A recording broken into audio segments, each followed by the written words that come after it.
This is the story of a man who fought a battle of life and death for a long period of 1 year and 2 months in the world's largest and most ruthless ocean, the Pacific Ocean, set a world record, and after 14 months, he also returned alive.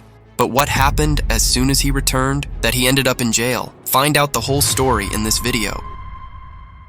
There are 5 oceans in the world. Out of these 5 oceans, the largest is called the Pacific Ocean, which covers an area of 165 million square kilometers. You'll be surprised to know that the total land area of our world is only 140 million square kilometers. This means that if we set aside the other 4 oceans and just talk about the Pacific Ocean, it alone is much larger than all the mountains, deserts, forests, and islands combined. There are only a few islands on this ocean. Most of them are so remote that no human has ever set foot on them. If someone accidentally gets lost in the Pacific Ocean, finding them is nearly impossible. The name of the man who survived in the Pacific Ocean for 14 months was Jose Salvador Alvarenga. This person had a small 7-foot boat on which one could not even lie straight, yet he survived on it for more than a year. He also battled against the brutality of this ocean and set a world record for spending the longest time alone at ocean.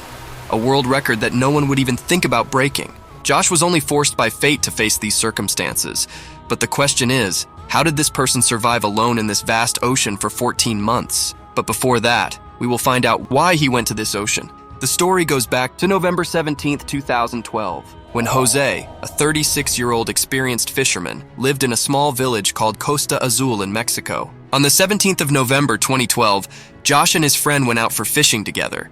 Like every day, they could not go far to catch fish on this small 7-foot boat. Because the boat was very small, it had only 1 engine and 1 fridge, so they could catch only a few fishes here. Both of them decided to return in 30 hours. They set out and began laying their net in the sea, 120 kilometers away from the coast of Mexico, when suddenly they saw a dangerous sea storm coming towards them. To save time, they left the net there and start running the boat at full speed. For 6 straight hours, they raced their boat, and by 7 a.m., they were only 20 kilometers from the shore and could even see their village. They had left the storm far behind, but their luck ran out when the boat's engine suddenly broke down. They didn't have paddles, and the boat had no sail to control its direction. However, they had a radio, through which they sent their location to their boss and started waiting for a response. Their luck was so bad that even the radio battery died. On one side, they were looking at the shore, and on the other side, the storm coming towards them, which was coming with such intensity, as if it would swallow them alive. The intensity of the winds along with the storm was so strong that their boat started moving away from the shore. In a short time, the shore also disappeared from the scene, and the strong waves started pulling them to the other side. When that message reached to their boss, it was too late. The boss sent a search party to find them, but with every passing moment, Josh's boat was getting farther and farther away. Shockingly, within just 5 days, their boat had drifted 450 kilometers away from the shore. Because the boat was so small, it was even harder to find them. They had no flare gun or any way to signal with smoke. Both of them looked at each other, thinking that perhaps it would be difficult to survive now. 2 days earlier, their food had already run out. They didn't have the tools to catch fish either, as they had abandoned their net earlier. They were starving when a bird landed on their boat. They looked at each other and suddenly attacked the bird, but they couldn't catch it. They knew that the bird might come back. Shortly after, another bird landed. This time they planned carefully and finally caught it. In this way, both of them survived by eating the birds that came onto their boat. Drinking salt water can kill a person, so they started collecting rainwater in plastic bottles floating in the sea. But when it did not rain, they used to drink the blood of fishes and turtles, but that too, only when they were successful in catching them. Days turned into months. The mental torture that both of them were going through is very difficult for us to even imagine. Finally, Josh's partner could not bear this torture, and after 4 months, he committed suicide. Now, only Josh was alone on the boat, with water all around him, looking at which he could not see any hope of life left. But fed up with his situation, he started living his life somehow. Based on maps, Jose was now somewhere in the part of the Pacific Ocean known as one of the world's quietest regions. Hardly any cargo ships passed through this area. It had been more than 6 months since he left the coast of Mexico, and during this time, Jose had also lost his partner.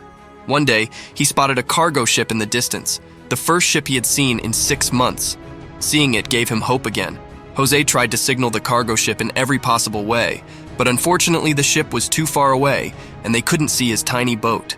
Soon that ship also started disappearing from Josh's sight, and he started thinking that perhaps death is written in my fate. Friends, just imagine that for 6 months you are in such a place in the world where you do not see even another person. And if after a long time you see someone, but he is not able to see you and passes by, then how will you feel? After 11 months, Jose had traveled 8,000 kilometers in his tiny boat. His clothes were torn, and all he had left to protect himself from the sun was a pair of underwear. Finally, after 14 months, luck smiled on him. On January 30th, 2014, he saw coconuts floating in the water. He knew he was close to an island, as coconuts from the trees were floating in the water. Soon he spotted an island in the distance. Afraid that he might miss this island, he jumped into the water and swam to shore. Finally, after months, he reached solid land. Actually, this island is called Ibon Atni, known as the smallest island in the world. It was a miracle of God that the direction of the winds turned his boat in such a way that his boat took him towards this small island. If he hadn't reached this place, and if the wind had changed direction even slightly, he might never have found it. And if he had survived the journey, he would have probably seen the Philippines island 5,000 kilometers away. But Josh was lucky that he reached Ibon Atni Island. It proved to be a blessing for him. It was as if he had got a new life after escaping from the jaws of death. After surveying the area a little, he saw a house. After some time, a person came out of that house.